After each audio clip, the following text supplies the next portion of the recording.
Good morning everyone, it's Rachel here and we are doing our prompt reveal. So I'm doing it today for Sarah because she came back today from, I was going to say Canada, from New York, and she's tired, so I thought she'd pre-recorded it but she didn't get it done, so here I am. I'm doing the video today. Sarah will do her video tomorrow. She should do her video tomorrow if she's not too tired tomorrow. Excuse me, I got the hiccups.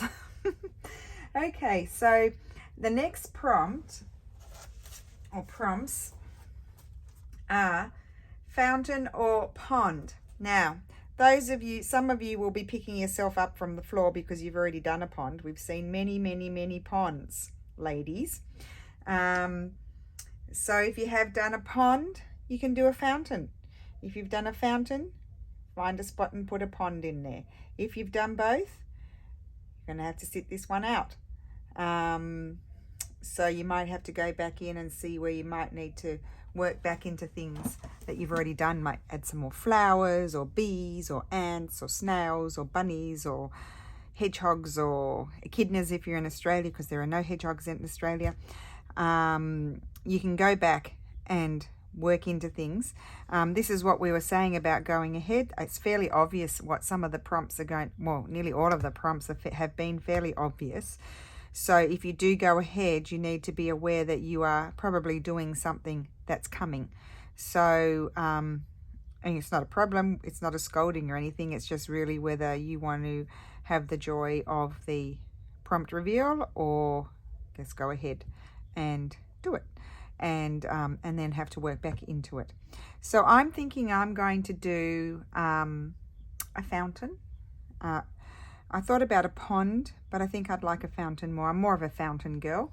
So I've done a photocopy here. Here is my piece. I have I don't know if, let me just stand up and see. I'll just tap you because when I move it, it goes out of focus. There we go. There, I've done my little bird there. I filled in some grass. I haven't done much work actually. I've done a bit more path coming down. I just do a little bit as I go just so I can decide. And then I did a bit more grass down here. And I'm just deciding where, now I have to tap you again, I've got to remember that. Where am I going to bring it down a bit closer, because then I don't know whether I'll stitch today or do plain. Oh no, I might stitch my butterfly. I never finished one of my butterflies, so we might do that. But I want to plan with you guys. So I'm thinking I don't want to totally cover my bench, so I'm thinking I've got a big space here, so I feel like I could have a fountain here and maybe have some water spurting out of it, just off to the side a little bit, so my bench is off center and wonky. And I'll put, you know, something can happen here. I'll think about that. So I think I'm going to draw it here.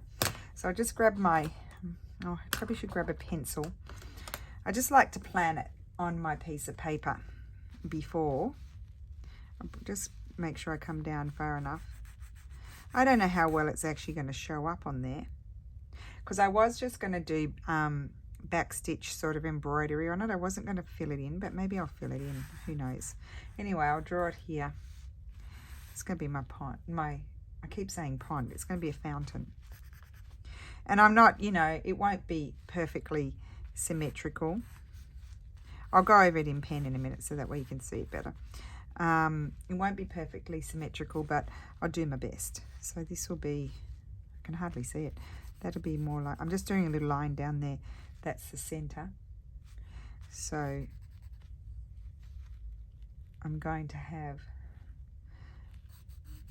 no, it's going to be ridged sort of one. So I'm going to have that coming down there. And then I need that to go like that. Probably be totally wonky, but that there.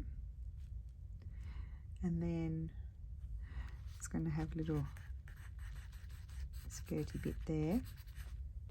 And then those going up there.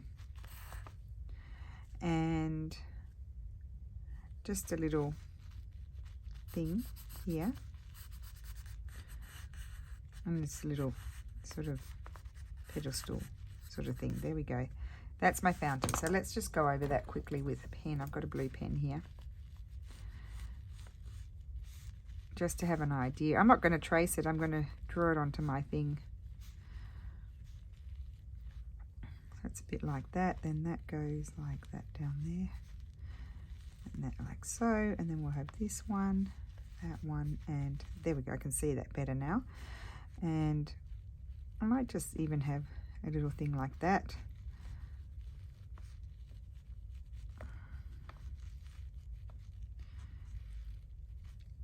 See, when you go over it again, then you can draw it possibly in slightly better. And then I'll put little things there and a little bit of, there'll be some stitches down there. Oh, it'd probably be fine.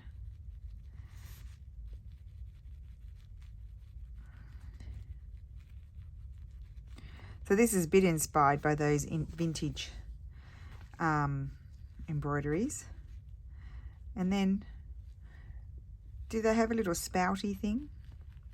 Put a little spouty thing in there. And I'm going to have, see, that's why I didn't want to put it too close to my bench, although I probably could have, I could move it over a little bit. Probably wouldn't interfere with my bench too much. Now let me look at that. Now, do we think that's going to be weird there? I may move it over slightly, over and up very slightly. Then, yeah, I may do that and just have little short water spurting out. That's what I'll do. Okay, this is why it's good to, this is just not a scan, it's just a photocopy. I just put it on my photocopy machine and photocopy it. It's a really nice way if you've got one, if you've got a printer that can photocopy. You can even do it in black and white, because I'm not testing colors here at all. I'm just, it's really more, it's more, I have all my other ones here where, I had another one somewhere, I don't know where it is. See where you put, I might even put these into a book and just keep them, because it was kind of like my thought process that was happening as we went along. I don't have the one where I drew the veggie patch, and I must have them somewhere because I don't think I threw them out. I might have. I may have been silly, but anyway, it doesn't matter. I'm going to keep them because it's sort of documenting the process. So, yep, that's my fountain. That's my shape. So let's put it on here. I'll just tap you. I can move you over here so I can see where I am. And I'm going to do, oh gosh, I now really like that drawing, so I hope I can draw it. I can't get you both on screen. So I am going to move it over more, so like it's sort of half and a little bit higher than where I drew it before. So I'm going to do a half, dip one in the center. It is sometimes obviously a little bit hard to draw on the lace, but there we go, got that. And then I'm going to have, oh, I can't see it. There it is there. I'm going to have these come down and meet. I mean, the scope of with the fountain is wonderful. You could do beautiful, you know, beautiful French looking sort of fountain or Italian fountain. You can go as ornate or as not, as you like. I would recommend looking at some fountain illustrations and also fountain embroidery on Pinterest. Oh, that's I've done that wonky, but anyway. And then I have this little bit up here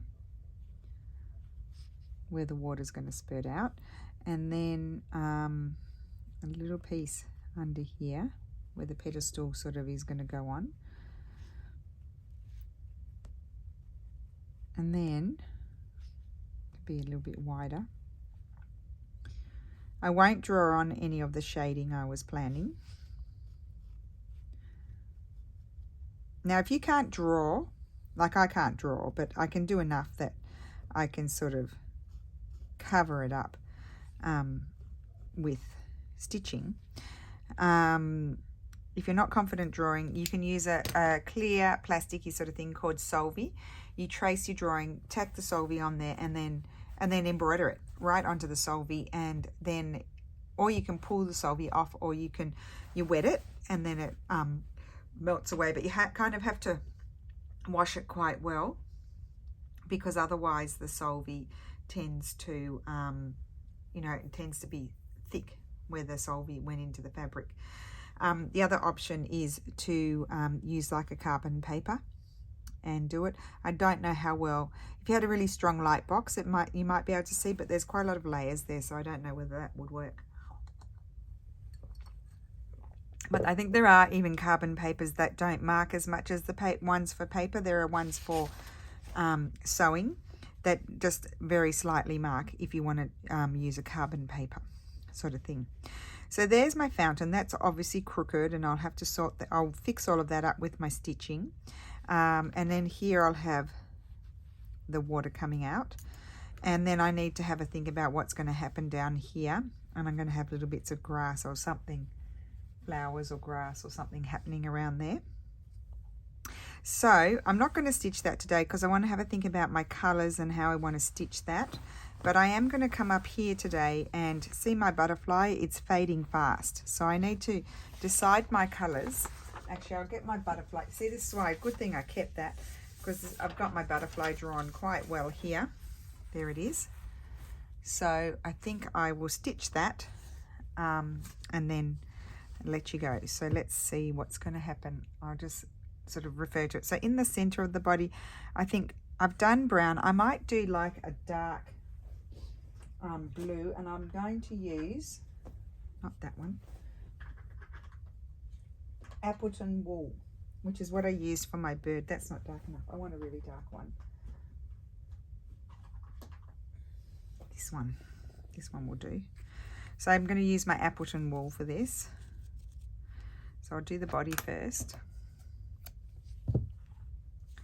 I need my threader.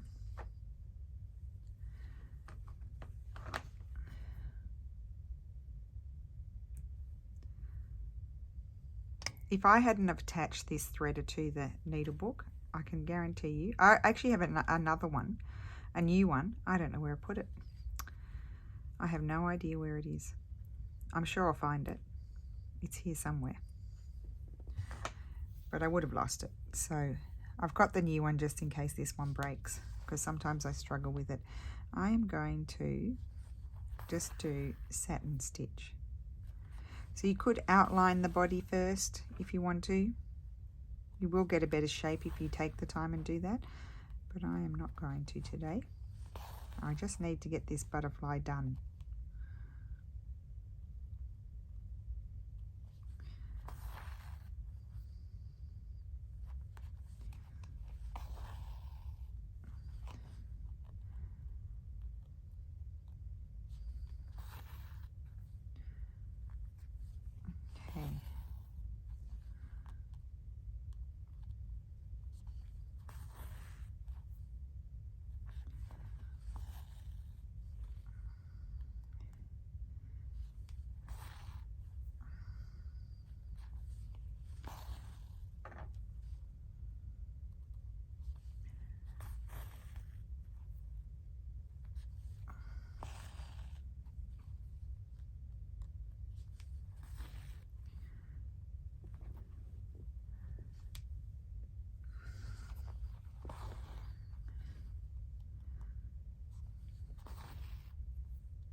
And I never put the number on my gate.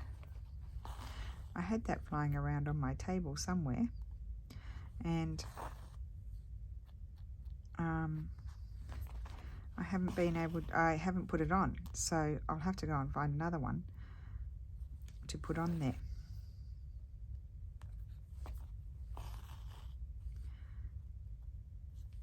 Put its little antennas. And there we have its body. Oops.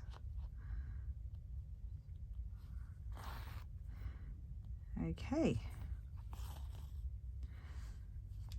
All right. Now, I need to decide what colour am I going to do my butterfly.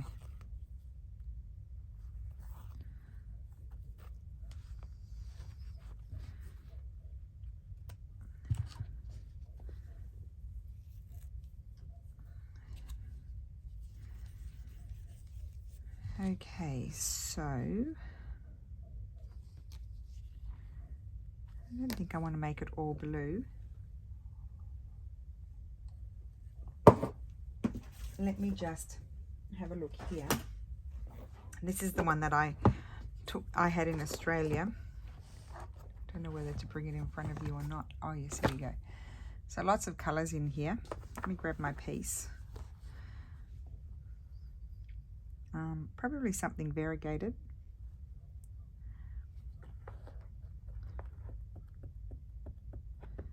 I could fill in those satin stitch bits with that. And so these little loopy bits there that you can hardly see are satin stitch.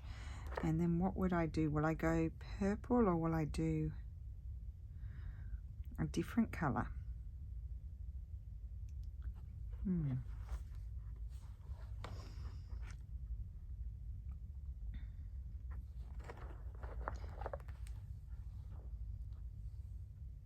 I like those two colours together.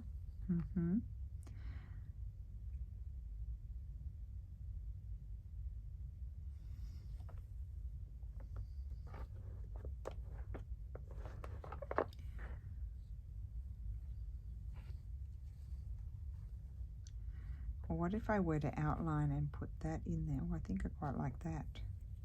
I might not use that colour. Let's see what happens. Okay, we're going to start with these.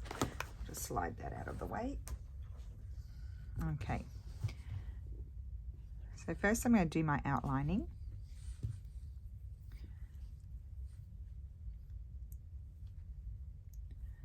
And it's just going to be back stitch.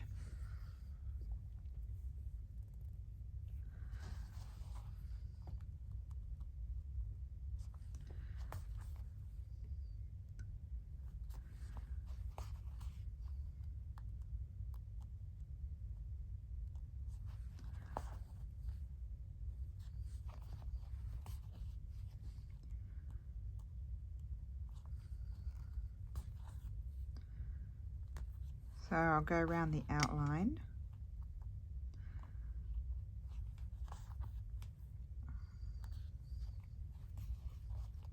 I'm contemplating as I go whether I want to do that with the purple and colour it in, or I'm thinking I might just prefer it with the mustardy sort of yellow.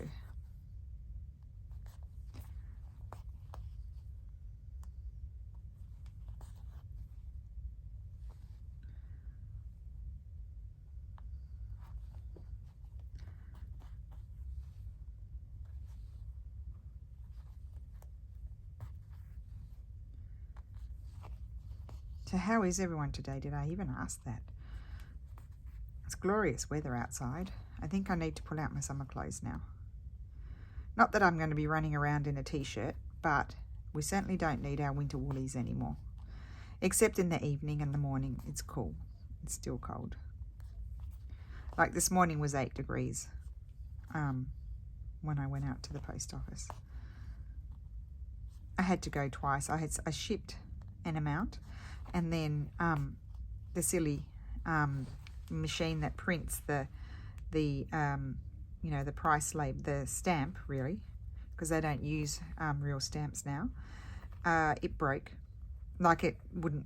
It sort of blocked. It wouldn't work. So I had to. She's so sweet. She messaged me when she fixed it, and I went back. But there was a bit of a line because there's this bill to pay. We've all got the bill to pay, and they all go and line up. They can pay it in that many places, but no, they all go and line up at the post office. They can pay it all over the place. So I've been twice. Okay.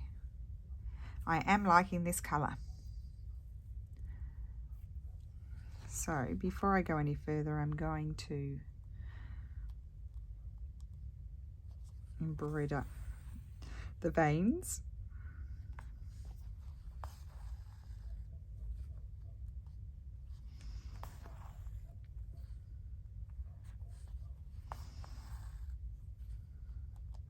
yeah, so let's chat about Lulu. She's having a wonderful time, it sounds like, in Rome. She didn't eat lunch yesterday, the silly goose. And then they had to wait hours. I think 2 hours she waited to get into the Vatican. I think they've been there since 1:30, and they got in at 3:30. No, yes, 3:30. So she hadn't eaten, and I said to her, she rang me when she was in the line. I said, "Oh gosh, Lulu, you're going to collapse." And then someone gave her, you know, one of those muesli sort of snack bars, a granola bar, whatever you want to call it. And she said to me, "It's really yummy." And then she showed me, and I said, "Show me the contents inside, the breakdown of the contents." And there was so much sugar in it. I said, she's trying to eat less sugar for her skin, because she's been having, even though we've been doing a lot, that's really helped her. You know, when she was in middle school and everything with her skin, she's having a terrible breakout at the moment. And I said to her, it could be also a bit your diet, you know, too many sugary sort of, not like, she doesn't drink soda or anything like that. She doesn't really eat chocolate. If she eats chocolate, she eats a 78% Lindt chocolate. But, you know, things like biscuits and carbohydrate-y sort of things probably don't, like, I don't know whether it's 100. They say around your chin is the sugar, and then on your forehead is more hormonal, and then on the cheeks can sometimes even be from your pillowcase. So it's more around her chin and her forehead. So, and stress on her forehead. They say stress on your forehead if you have pimples there. But the thing about her, Lulu, she's got, she looks pale when you look at her, but she's actually got very olive skin. Does that sound funny? She does. She goes very brown in summer. She's like my mother-in-law, and my mother-in-law has always told me she has a skin, like if she had a burn, like quite a severe burn on her arm, and she had to put special creams on, because she said otherwise she scars. She gets brown, like that brown sort of scarring. Like the pigmentation is very dark, and that's the same with Lulu, with her face. Like she may not even have that many new pimples, but because you know, she gets the scars from them that do go away, but they take months to go away. And I've bought her patches to put on them so she doesn't touch them, but sometimes she does. So anyway, she was all excited because she, you know, those granola bars, you think they're healthy, but they're actually full of sugars and things in them. So I said to her, it's a bit sugary, that one. I think she was sent me the photograph, like, go and buy them, Mum. And I don't mind, like, she's so thin. Oh my goodness, I'm terrified. I said to her, you can't miss meals, because she's tiny. She's got my mother-in-law's physique, and she's absolutely tiny, and she'll just waste away. And so I said, you can't be skipping meals, you need to eat. She said, I didn't like any of the food, it was all gross around the Vatican, because she's bit of a fusspot. And then she rang me again in the evening, and oh my goodness, they've had some experience. I mean, Rome is really beautiful, but it's not as safe as it used to be. They were on I don't know if they were on the bus or the metro somewhere, going from where they're staying to the centre, because they're just very slightly out of the centre. Not too far, just behind the Colosseum, but it's very far for them to walk.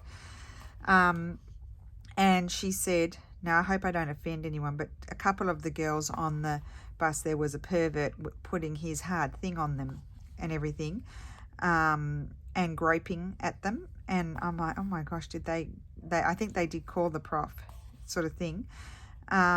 So that's really gross. I mean, that doesn't help my daughter with her anxiety levels, because this is what she worries about. And then when they were coming back home, the bus was so crowded and there was so much traffic that they made them get off the bus.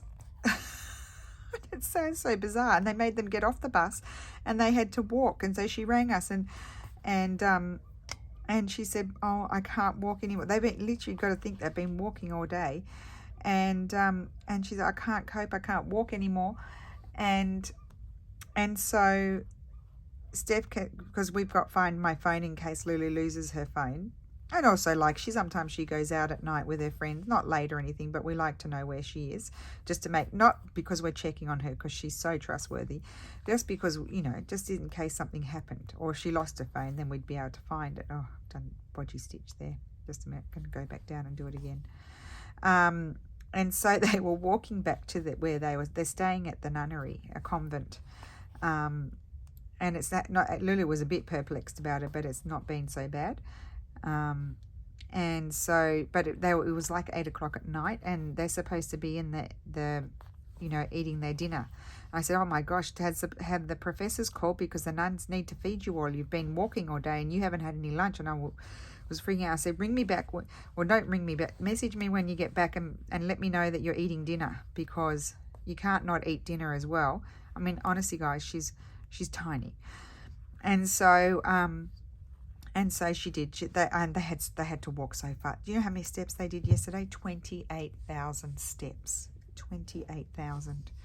Lulu was beside herself. So anyway, they did end up eating dinner. The nuns were very nice. The dinner was there for them, so that was good.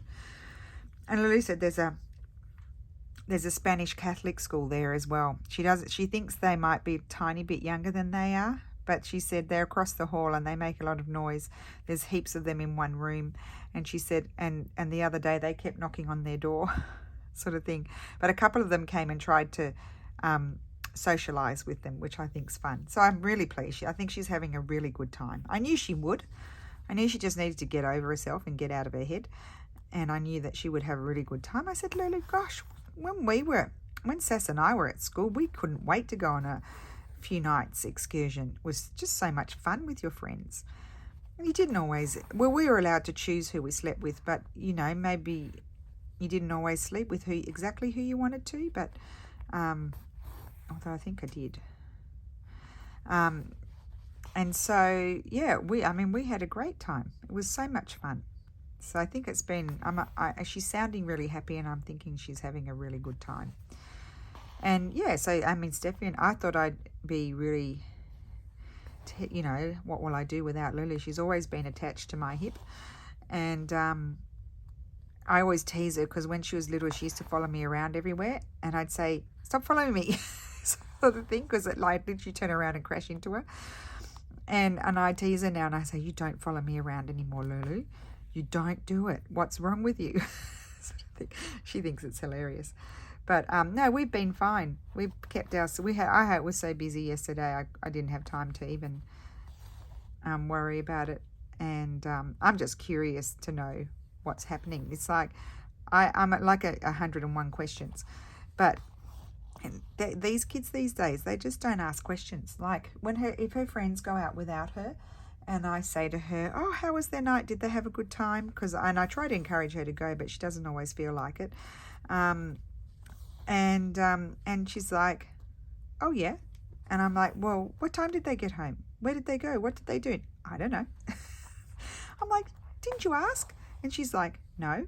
I'm like, oh, gosh, if my friends went out without me when we were younger, and them as well, we would always ring each other the next day and say, how was it? What time did you get home? Who did you see? What did you do? I mean, it was normal, but these kids, I mean, it's not the first time. Lulu never asks, and none of them do. They don't ask any questions about each other or how was it or whatever. It's just they're a very odd generation to me in that sense. I think they mind their own business a bit too much because that's their friends and you were supposed to go. You'd be curious as to what happened, how it went. Anyway. Different way of thinking. I asked all the questions for her. Okay, so I'm liking this so far. There you go. Look, I didn't even notice that I did all that stitching. I chatted you all the way through it. How about that? And in a flash, this butterfly will be done. Pretty easy stitching. Nothing complex.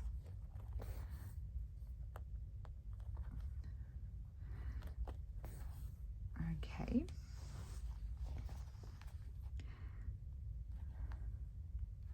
I'm happy to get this butterfly done. I thought it's just going to fade away and I won't have stitched it. So it has happened, yes. I've seen, you know, chit chat about the friction Pilot pen, the one that we use to draw on. It can come back. It has happened to me once. So when you're using it, it is very easy to use though, because you can iron it away, and obviously if it's under a frame or something, then you won't be able to iron it again if it comes back. So just when using those pens to draw, just make sure as best you can you do cover the pen marks. But Sarah uses them all the time. I don't think it's ever come back for her. She's been using them for years. So just a note about that, a side note. I don't know if we ever mentioned that. I think I might have. It's a bit chunky here.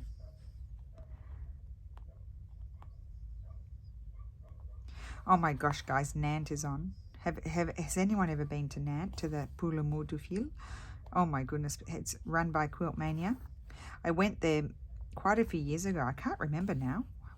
When did I go? I don't think it was 2008. It could have been 2017 or I don't want to say, could have even been 2016. It was like heaven on a stick going there. The town is lovely. I was very pleased to see that Calico and Stitch, she's there. I would have loved to have gone to see her. She's there, and she went to this haberdashery store, and I'm like, oh my God, that's the store that I went to all those years ago. And I was actually wondering whether it had survived COVID and everything, and that it was still there, and it is. It's the same. It's near the castle. It's in a street just off from the castle. I remember exactly where it is. I was so pleased to see her. So if you want to see it, go to Calico and Stitch on Instagram. I think I linked her a couple of videos ago, not last video, maybe 3 videos ago, or I can't remember, because I bought her Quilt Mania book.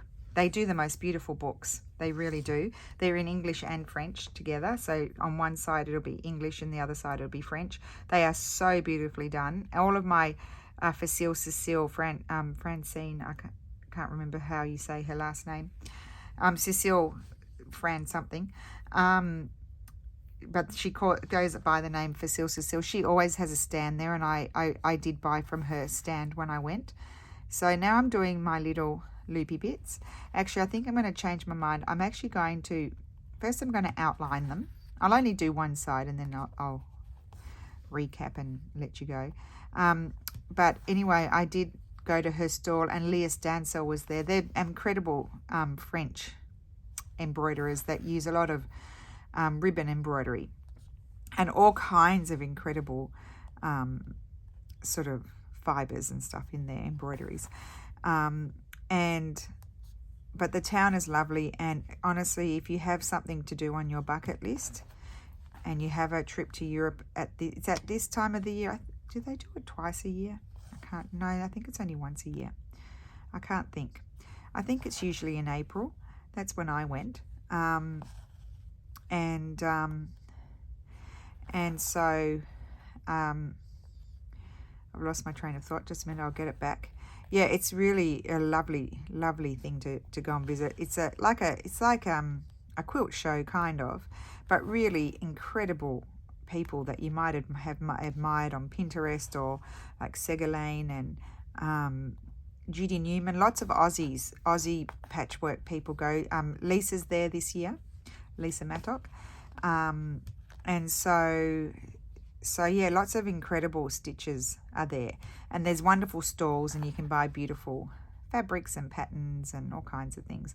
And, you know, I think I love the Sydney Quilt Show, don't get me wrong. And I always buy stuff, but that one was particularly beautiful. So definitely, if someone can do it, it's a wonderful thing to go to. And very easy to get there. They have like this sort of, it's not a monorail, it's like a train line, but it's a train that directly goes from the centre of Nantes to the exhibition centre. Really super easy peasy, and quite a quick trip. I must go back to the Pour l'Amour du Fil again. I would have liked to have gone this year, but I couldn't. You know, like we went to Australia and I wanted to go to New York with my sister, and I just couldn't do that because we went to Australia, and we're going away with my brother in August, which is going to be a lot of fun. So I just, you know, like Steph would have just probably locked me out of the house if I said, I'm going to Nant. He's like, what do you think you are? No, not much. So definitely a wonderful thing.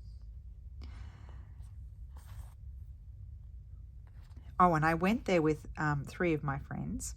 Actually, one is not a friend anymore because she was mean all the time. She doesn't get it. She occasionally comes out of the woodwork and she says, I don't understand why we're not friends. And I'm like, and I didn't want to really tell her because she is a fragile person, and I just sort of quietly moved on. But she was always saying really mean things to me, and she came out of the woodworks again after a couple of years the other day, and I didn't know what to say to her because I don't want to say nasty things to her and tell her exactly what she did, because then I wouldn't be very nice. And that's just how I am. And anyway, she kept insisting, and I said, well, if I have to be honest, you have said some pretty nasty things, and I don't want to listen to that anymore. And she wrote to me, I've never said anything mean to you. All I've ever done is been a friend to you, and okay, like this. And I'm like, I just didn't even bother. Like, I could have sat down and listed off a whole lot of things that have been nasty that she said to me. I just don't want to be around it. When people, you know, I just finding in my old age, I don't want to be around the negativity. If you're not going to be nice, I don't want to be. If you're going to put me down all the time to make yourself feel better, I already get down on myself, so I don't need other people to contribute to it. Then I'm just not going to bother. That's how I am, and I won't tell you. I told her that. She knew that. I said, I'm just one of those people. I'll just move on because I don't like fighting, but I also don't want to be around people that cause me anxiety either. So anyway, we went with her and this other friend and another lady who's actually Steffi's old boss's wife, and she's lovely, but she's a bit older than us. She's a doctor, and she loves stitching. She loves buying patterns and doing cross stitch and embroidery and stuff. And so off we would get to the airport in Bologna, and we had our flight at 9 o'clock. So we had to get there 2 hours earlier because it was classed at the time as an international flight. And so we got there. And we had to, we decided to have breakfast because we'd left here. If we got there at 7, we would have left here just before 6, just in case there was traffic, because there's often terrible traffic in Bologna. And so we go to the bar, and my one friend, the one that does the beautiful ceramics, she is very petite and slim. And I had already put my menopausal weight on, so I'm a bit, quite a bit chubby, and around the belly. But, we're heading off to the bar and we're going to have a cappuccino and a croissant. And she whips out her carrots and cucumber for breakfast. I'm like, oh gosh, here we go. We're going to have a non-eater on the trip sort of thing. And I just was like, oh dear, because I also feel guilty because maybe I should be eating carrots and cucumber for breakfast as well, probably more than she should. And so I always tease her about it. Like, I'm not saying anything nasty about her. I tease her. Every time I see her, I say, do you remember? I told her husband, I said, do you remember when we were in Nant? I thought you were going to not eat anything, and then you ate more than everybody. So basically when we got there, actually it was a bit of a nightmare trip. It almost took longer than going to Australia. Only to go up, really could have been a 1 hour flight. It took us all day because there was no direct flight, and then they cancelled flights. So it was terrible. Anyway, so we arrived about 6 hours later than we were supposed to. And then we woke up the next morning and she said, I want to have scrambled eggs. I'm like, okay. So we found this beautiful boulangerie, patisserie sort of thing. And we're like, let's go in here. We can go in here and have, no, I want scrambled eggs. So we ended up going to a place down the road that we found that she could have scrambled eggs, and she ate those. And then the next day she decided that she did like the idea of the patisserie. So we went to the patisserie, and we all got a croissant, and she got a croissant and a strawberry tart. She had 2 things. I was like, just shocked. And then, not judging her just because she doesn't, I always think she's someone who doesn't eat very much. And then she said later that day, after we'd been to the quilt fair sort of thing, she said to me, I would like to eat crepes. So I went on TripAdvisor because we didn't know where to eat, and I found the most famous this little crepe place in Nant, and it was absolutely packed. But the reason why it was packed because it was so small. It was tiny. It was probably about the size of my bedroom, which is tiny for a restaurant. There were literally probably 5 tables in there or 6 tables in there at the most. And so we waited an hour to get in there because you couldn't book. And then we have our crepes. We had a savory crepe, and then I was thinking, gosh, I'd love one with chocolate, a crepe with chocolate and icing sugar sprinkled on top. And I was thinking, no, nobody else will have another one. And then my friend said, I'm going to have another crepe. I'm like, okay, yay. So then 2 of us shared the chocolate one, and she had another savory crepe. And her first crepe had a big egg in the middle of it. So very filling, but I was just so surprised, pleasantly surprised, because then you don't feel, you want to enjoy it and eat the food from the typical food from the place.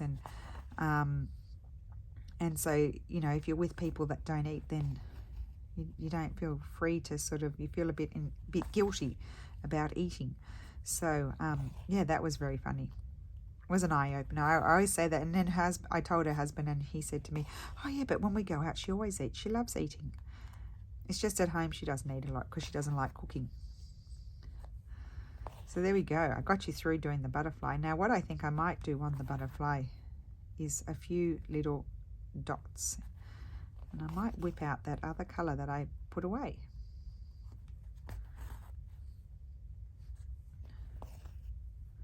I'm just filling in this last bit in a very bodgy fashion.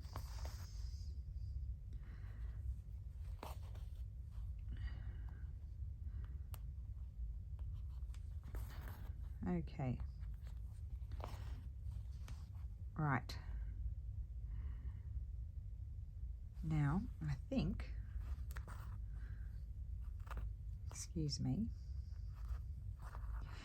this is the mohair wool thread, and I probably cut a piece that was a bit too long. It starts to become a little bit battered when you're using it. I am going to put in this colour, can I get the knot? I'll put one in the middle here and see how I go with that. One French knot there.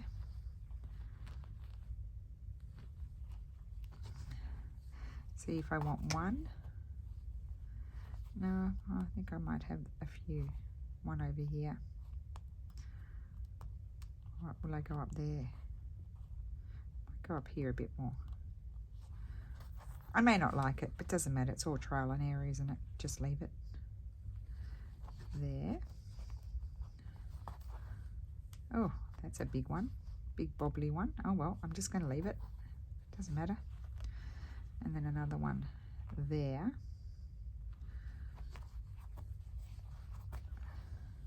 Okay, I'm going to end that off. I think I'll get a new piece, just a short little new piece, because this one is very worn.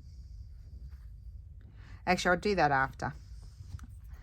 I won't do that now, but I've got that on one side. But I want to do something up here. I'm thinking I'm going to grab this one. Now, I could put little spots in there, but dots in there, but I don't think I will. I think I'll put it in this part.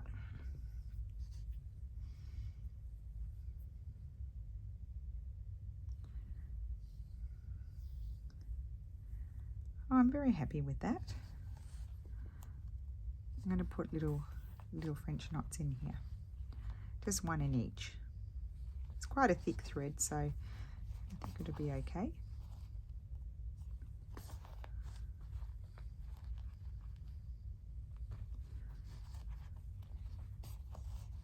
Because you know how they have lots of pattern in them, the butterflies.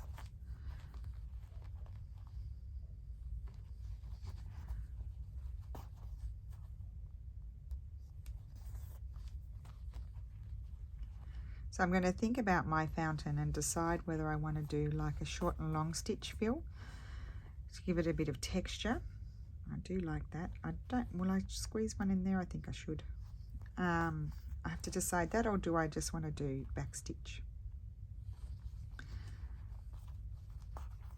Yeah, put another one in there, excuse me.